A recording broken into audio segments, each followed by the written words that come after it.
What's up, YouTube? I just wanted to share, like, I forgot to mention, I will be getting duckbill's rear spoiler as well. That's coming in the next 2 days.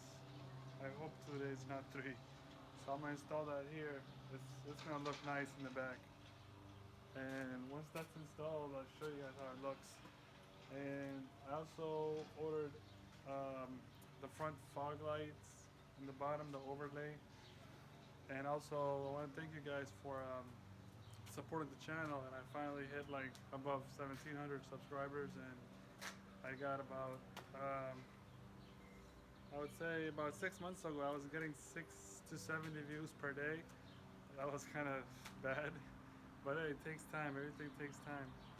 And now I'm getting about 350 to 375 views a day. And I wasn't that consistent either in the past 6 months. So whoever is trying to start a YouTube channel, definitely don't give up. It does take time, so go for it. But just make sure you listen to your subscribers and upload content that they really want, so they can get something out of your videos. And yeah, thanks for the support. Stay tuned, and I'll be installing, I don't know, I think 5 more mods on the outside. I'll probably be getting a downpipe and a K tuner to get it to stage 1.